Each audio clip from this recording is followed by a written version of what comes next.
Hey, almost 30 years ago, a little black and white indie comedy introduced us to Dante, Randall, and Jay and Silent Bob. And since then, Clerks has been a comic book, an animated series, a toy line, probably 30,000 other things I can't remember right now. And this September, with the release of Clerks 3, it will finally be a movie trilogy. He wasn't even supposed to be here today, but we got him to come in anyway. Please welcome the King of Comic-Con, Kevin Smith, ladies and gentlemen. Let's do it. Hey! So lovely to be back. How's your con going, Kevin? My con has been going so well. Number one, it's just great to see everybody back and happy. Even when they have to wait in lines, people are just happy to be back because we haven't had this in 3 years. And I live in a world of pop culture, and I've surrounded myself with it and built my own universe and stuff. Not everyone has that luxury. Some people are like, I'm a huge Ghostbusters fan, I got my outfit, but I live somewhere where nobody knows this. I'm the Ghostbusters guy in town. Exactly, in Pacoima or something like that. So like, you get to come here once a year and be a part of a family. Losing out on that for the last 3 years definitely affected people. You could tell because they're so glad to be back. Yesterday, I did press. I went to the Lionsgate booth on the Comic-Con floor because they built a quick stop and they're giving out bags and posters. Then I went to Hall H and moderated 2 panels, one for the Masters of the Universe 40th anniversary panel. Just jumping right back into it. And then a Shatner panel afterwards. It was so blissful to be back on that stage and just be back in the environment. But I also realized, like, I got up this morning, I was taking a leak, and I looked downstairs from the window. The lines of people to get in, like, just made me ashamed to call myself a fan. Now, you were in the bathroom, right? Not up against the window? I was right there. Okay, good. Just to make sure. I was in the bathroom. Just to make sure. I was looking down out the window, and I saw everybody lined up, and I was like, I've never done Comic-Con this way. Like, I consider myself a big fan of Comic-Con, but, like, if put to the test, if somebody was like, will you wait in a 4-hour line? I'd be like, I don't know, is my dead father at the other end of that line? Like, what am I going to find? So you never know, I realized that, like, as much as I call myself a fan, all the people I see downstairs, those are like the hardcore fans, the ones that'll bake in the sun for 4 hours just to get inside and see what's going on. And I'll tell you what, a lot of the fans here are super excited about Clerks 3. Now, 30 years ago, when you were putting Clerks together in New Jersey, you probably didn't think that you were going to be on the floor of Comic-Con treated like royalty, did you? No, never in a million years. But I'll be honest with you, I worked hard to get that. The first time I ever came to Comic-Con was 1995. We came and screened Mallrats. And I remember the next year was 96. We came back, we had done Chasing Amy, but it hadn't been out yet. And Comic-Con gave me a panel in one of the smaller rooms. And the panel was packed and there was a line to get in. And I remember the Comic-Con folks, I think it was Gary, was like, who are you? And I was like, oh, we made Clerks and Mallrats, and I think they've found an audience and stuff.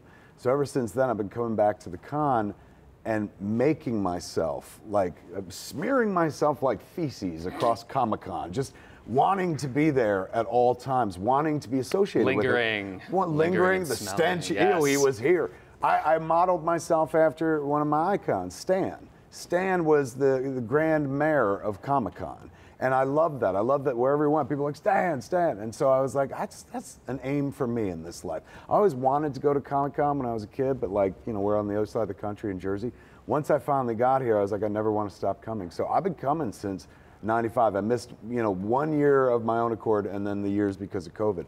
So I worked hard to get to a place where people are like, hey, it's the Comic-Con guy. And you've been busting it to make that happen. Trying. And now I'm thirsty for it. And is now what the kids say. Exactly. Desperate. Very thirsty for it.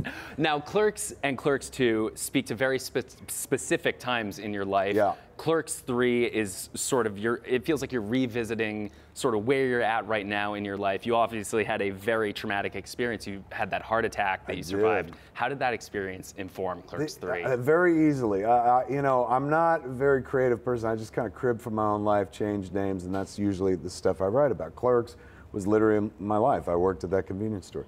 So with Clerks 3, I was like, well, I can't really talk about labor.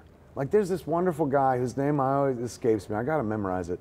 He does these videos, these TikToks where he's like works for IKEA or something like that, and then like does the IKEA complaint and then like comes in and bitches at the customer. That to me is like, that's the modern day Clerks. I haven't worked like that in like 30 years. So I was like, what can Clerks 3 be about? And then I realized, oh, take the heart attack. Like, I may not be able to tell you what life behind the counter is like in the last 30 years, but I can tell you what having a heart attack is like. And I can tell you what making a movie is like, and that's what Randall gets to do in Clerks 3. He has a heart attack and decides, like, I've wasted my whole life. Maybe I should do the one thing. I've spent my life watching movies. Maybe I should make one as well. So I can inform the movie that way. When I wrote Clerks, I can inform it as much as I was the guy behind the counter. That was my life. But on Clerks 3, I can't give them my job because my job is like this. It's too ridiculous. Yeah, so I give them a portion of it. Like Dante and Randall making Clerks gave me everything in this life. And so letting them in the third movie make their own version of Clerks is like, here.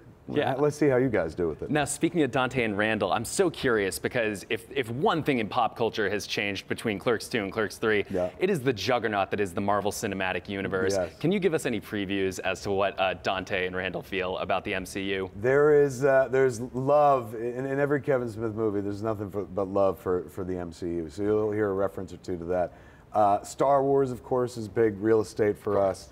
And we get to kind of go back and find out what the boys think of the current incarnation of Star Wars. Like how the First Order is continuing the contracting. First Order, son, we're on Mandalorian talk. This is the way. We quote, "This is the way" in the movies. And actually, at one point, like Randall has the heart attack and he's in the hospital, and he says to his doctor, like, you know, all right, McDreamy, let's go. This is the way. And he's saying it to Amy Sedaris, who of course is in The Mandalorian. Hilarious. She's like, "What's that?" And he's like, "From The Mandalorian." She's like, "Yeah." So there's a little bit of Easter egg nonsense in there, man. In a Kevin Smith movie, you can't expect too much seriousness. Although I will say this, funny movie, but bring a tissue. Not just because you're like, oh God, they're back.